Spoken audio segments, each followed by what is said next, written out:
আসসালামু আলাইকুম। কী অবস্থা? কেমন আছেন সবাই? আশা করি সবাই অনেক ভালো আছেন।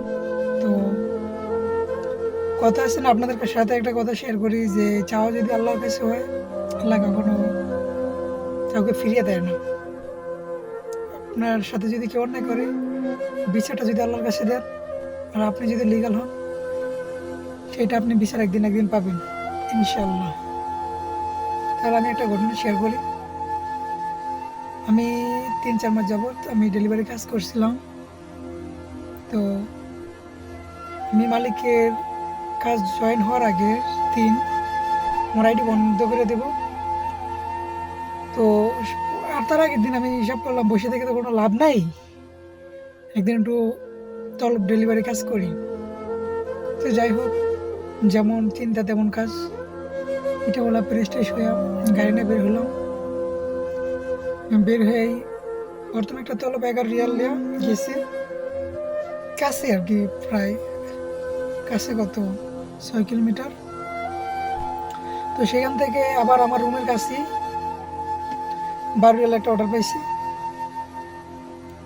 তো কিছুক্ষণ পরে দেখি সেম জায়গার থেকে আবার সেম জায়গায় কি পাশাপাশি আরেকটা তলব। তো এই জন্য আমি আরেকটা তলব রিসিভ করে অ্যাকসেপ্ট করছি। তো অ্যাকসেপ্ট করার পরে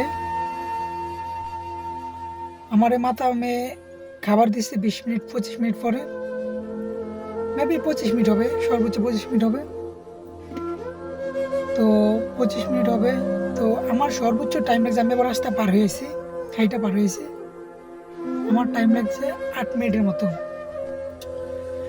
যেহেতু পরের তলবটা দিলাম, তো আবার যে সৌদিরা যারা খাবার দেয়, অনলাইনে অর্ডার দেয়, তারা কিন্তু দেখতে পারে যে ভিতরে ঢুকে যে ড্রাইভার কোথায় আছে, কোথায় দাঁড়াইছে, কি করে।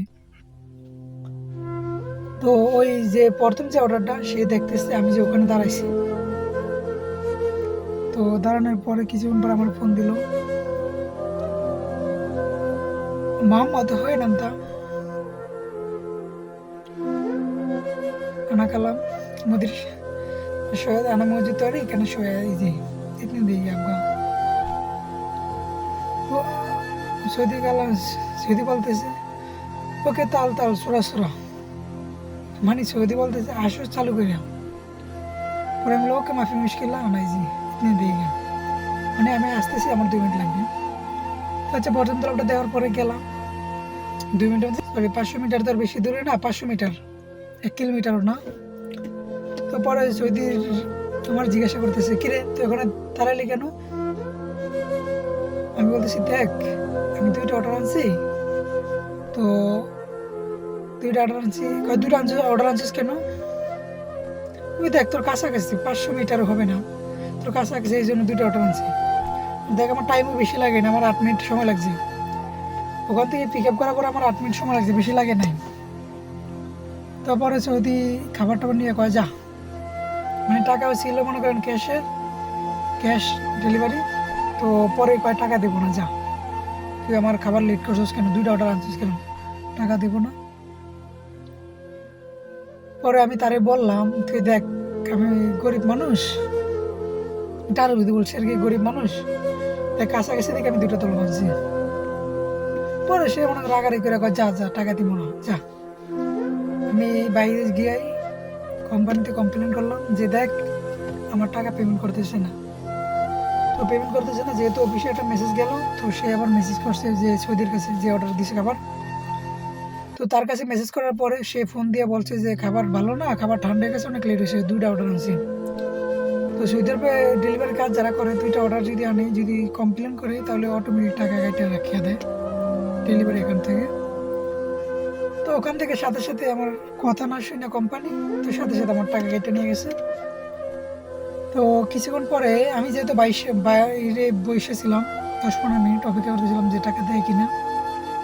কিছুক্ষণ পরে ওই নাম্বার থেকে আমি ফোন দিছি সৌদিরে, যে খাবার অর্ডার দিছে। ফোন দিয়ে বলতেছি দেখ টাকা তো এখনো পেমেন্ট করিস নাই, টাকা আসে নাই। কয় টাকা পেমেন্ট করি না, টাকা দেবো না তোর, তুই 2টা অর্ডার আনছিস কেন? পরে কয়, দেখ আমি গরিব মানুষ, তুই আমার ঠকাইস না, আর যেহেতু কাছাকাছি এই জন্য আমার ভুল হয়েছে, মানুষ মাত্র যদি ভুল করে, তো আমার ভুল হয়েছে, তুই আমার টাকাটা দিয়ে দে। আমি সারাদিনে ৫০ রিয়াল কামাই করতে পারিনি, তোর যদি আমি ৭০ রিয়াল মতো আমি জরিমানা দেয় তাহলে কেমনি কি?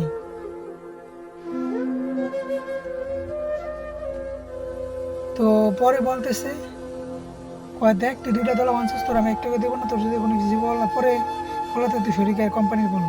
তো পরে আমি বলছি দেখ, হ্যাঁ আচ্ছা তুই খাবার ঠান্ডা হয়ে গেছে ভালো না, তো ভালো কথা, তুই আমার খাবার আমার দিয়ে দে, আমি তোর বাড়ির সামনে বসে আছি, আমি খাবার খাবো, আমি টাকা দেবো, কোনো আমার অবজেকশন নাই বা আমার কোনো কষ্ট থাকবে না। তো এই কথা বলার পরে পাগলা ফোন কেটে দিয়েছে, ফোন কেটে দিব, তো দেওয়ার আগে মুহূর্তে আমি বলছি দেখ আল্লাহ আছে, আল্লাহ মজুদ, আল্লাহ কারিম, না মিসকিন না বল, আমি গরিব, আল্লাহ আছে, তুই ভুলে যাস না। তারপর আমি বলছি আমি মুসলিম, আমার ভুল হয়েছে, মাত্র 2টা তলা মানছি, এটা আমার ভুল হয়েছে। তুই বলছি আমার ভুল হয়েছে, মানুষ মাত্র ভুল করে। তো তারপর সে রাগারাগি করে ফোন কেটেছে, কত টাকা দিব না, যা চলে গেলাম। তো মানে আগামীকালকে আগামীকালকে আমি আইডি বন্ধ করে দেবো। তো এই জন্য মনটা খারাপ ছিল যে প্রথম 2টা তলব মারছি, প্রথম টাকা দিলে পরে 70 গেলাম, তো জরি করলাম, তো আর তো ভালো লাগে না, না লাগারই কথা। তো আর তলব টলব মারি নাই, রুমে শুইলাম। তো পরের দিন যে আইডি বন্ধ করে দিলাম। বন্ধ করার পরে আবার রাতে মালিকের বাসায় গেলাম, কাজে জয়েন হলাম। এর ভিতরে আমার কাছে মাত্র 200 রিয়াল ছিল, তো 210 রিয়াল ছিল, সরি 210 রিয়াল ছিল। তো আমার আবার একটা কিস্তি ছিল যে 200 রিয়ালের, তা আমি ভুলে গেছি 200 রিয়াল কিস্তির কথা। তো 200 রিয়াল কিস্তির কথা ভুলে যাওয়ার পরে হঠাৎ আমার ফোনে মেসেজ এলো কপিলে কাজে জয়েনের পরে 2 দিন পরে যে 200 রিয়াল কার্ডে ভরার জন্য, বা কাইটে নিবি, যদি আমি যদি পেমেন্ট না করি কার্ড থেকে কেটে নেবে। তো পরে 200 রিয়াল কী করবো, তো সাথে সাথে আমি পেমেন্ট করে দিলাম, যে 200 রিয়াল যেটা ছিল ওটা দিয়ে দিলাম। পরের 2 দিন পরে যে আমার কাছে মাত্র ছিল কত 10 রিয়াল, 10 রিয়াল মতন কোনো 3টার মতো খরচা করছিলাম, মানে পেপসি গেছিলাম, আছে মাত্র 7 রিয়াল। তো 7 রিয়ালের মধ্যে আমার হঠাৎ জানি কেন জানি যে আমার লাস্টে যে তলবটা যে গ্রামাটা বা জরিমানা করছে না ওর জন্য, তো হঠাৎ মনে পড়ে গেলো যে আজকে যদি ওই টাকাটা যদি জরিমানা না কাটতো তাহলে আমার কাছে কিছু টাকা চলার মতো টাকা থাকতো আর কি। তো এইটা বলে রাতে আমি আর মায়ের ম্যাডামের কোথাও যাইনি রাতে, তো আমি বসে বসে ভাবতেছি বাইরে, খারাপ লাগতেছে আর কি, টাকা নাই। তো তার ভিতরে কিছুক্ষণ পরে গতকালকে আমারে ওই নাম্বার থেকে ফোন দিছে, সালাম দিল যে এই দেশে সৌদির আবার কি কাউরে অপরিচিত কাউরে মোহাম্মদ বলে সম্বোধন করা হয় করে আর কি। তখন মোহাম্মদ আমার চিনতে পারছিস?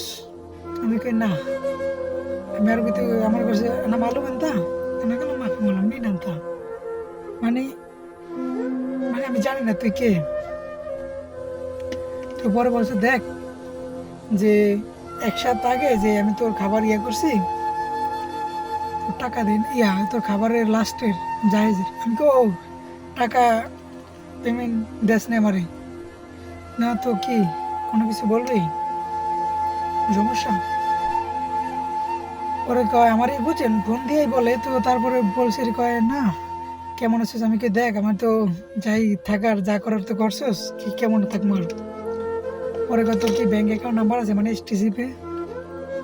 আমি কইছি কেন? কয় না তুই গরিব মানুষ, তোর টাকা আমি দেই না, আমার কাছে ভালো লাগে না আর কি, তোর একটা নাম্বার দে আমি তো টাকা পাঠিয়ে দিই। পরে কই দেখ সত্যি কথা বলতে কি তুই তখন আমার কোনো অন্যায় ছিল না, আমি করি নাই, তো আমি বলছিলাম যে আল্লাহ আছে, আল্লাহ আছে এটা বলছি। আর এখন জানিস যে আমার কাছে বর্তমানে মাত্র 7 রিয়াল আছে, আর আমার কাছে 1টা টাকাও নেই, 7 রিয়াল বাদে আমার কাছে 1টা টাকাও নেই। তো এই কথা বলার পরে কয়েকটা নাম্বার দিয়ে সমস্যা নেই, আমি তো টাকা দিয়ে দিতেছি। পরে আমি বলছি এটা আমার যে নাম্বার ফোন দিয়েছি এটা আমার STC নাম্বার। তো মনে টাকা ছিল, মনে হয় জরিমানা হয়েছিল মানে 66 রিয়ালের মতন সম্ভবত, 66 রিয়াল মতো, সে আমার টাকা দিয়েছে 100 রিয়াল। তো কিছুক্ষণ পরে আবার ফোন দিয়েছে রে। পরে আমি বললাম আচ্ছা তুই তো মনে ভুল করছিস, আমার 100 রিয়াল দিয়ে বলেছিস। তুই আমার টাকা দেওয়ার কথা ছিল আমার 66 রিয়াল, তুই আমার 100 রিয়াল দিয়ে ফেলাইছিস। কয় না না, দেখ আমার ভুল হয়েছে, ওইটা আমি তোর হাতিয়ে দিছি, ভিতরে বকশিস দিছি। তো এখান থেকে একটা জিনিস শিক্ষার হলো যে আপনি যদি সঠিক থাকেন বা সৎ পথে থাকেন, বিচারটা যদি আল্লাহর কাছে দেন, আল্লাহ কখনো আপনাকে ফিরাইবে না। তো আমরা মানুষ যতই আল্লাহকে ভুলে যাই না কেন, আল্লাহ কিন্তু আমাদেরকে কখনো ভুলে না। আল্লাহ সব সময় আমরা যখনই বিপদে পড়ি বা আল্লাহকে ভুলে যাই, তখনই আল্লাহ ছোটোখাটো বিপদে আমাদেরকে মনে করিয়ে দেয় যে আমরা আল্লাহর পথে ফিরে আসা আমাদের উচিত। তো ভিডিওটা ভালো লাগলে আর লাইক কমেন্ট করে শেয়ার করে সবাইকে দেখার সুযোগ করে দিন। দেখা হবে পরবর্তী ভিডিওতে। ধন্যবাদ।